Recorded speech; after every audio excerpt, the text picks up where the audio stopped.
My name's Christopher and I cycle every day.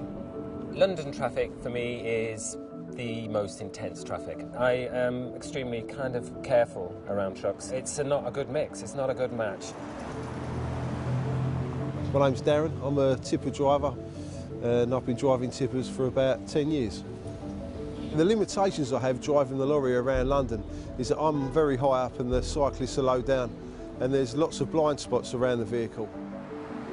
The #1 cause of serious crashes in London involving cyclists involves HGVs, heavy goods vehicles, and we know why. The lorry driver can't see the cyclist and the cyclist isn't aware of what the lorry driver can and can't see.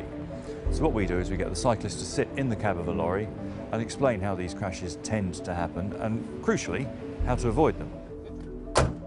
OK Chris, now you're up inside the cab and if you look in the mirror you can see Simon back there.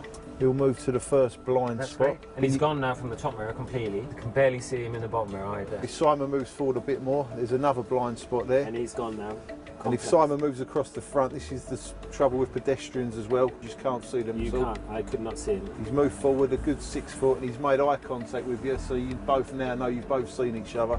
And now you know you're safe because you know he's seen you because you've made eye contact. In the moment that it takes for him to look to his right to see if there's any traffic, by the time he's looked back, a cyclist could have come up along the side of the truck and be hidden. You know, if you're in that place, you're in trouble. The thing is, when you're at my back wheels, and I'm indicating to turn left, even though those lights are red, if they turn green, I could pull away still quicker than what you could get to the front of the vehicle, you know? If I hadn't seen you, I mean, obviously I'm looking, but see, this is a difficult bit because, you know, you've always got to take it a little bit wide. Even that wide, I'm still, what, 6 inches off the curb? My recommendations would be to a cyclist is to #1, try to avoid at all costs going up the side of a HGV at lights, try and avoid coming down the inside of a lorry whilst coming up to these traffic lights, especially if the lorry's turning left.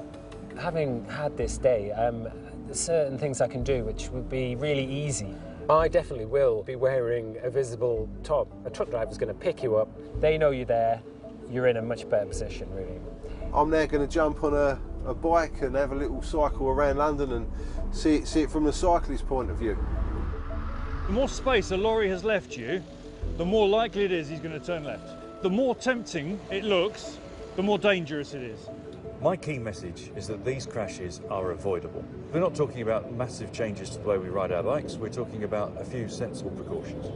I've gained from this experience that you have to have a little bit of teamwork, you have to have a little bit of eye contact, you have to have a little bit of hand manoeuvres between the cyclist and the lorry driver. Both got to look out for each other. It's a team effort and that's really clear to me now.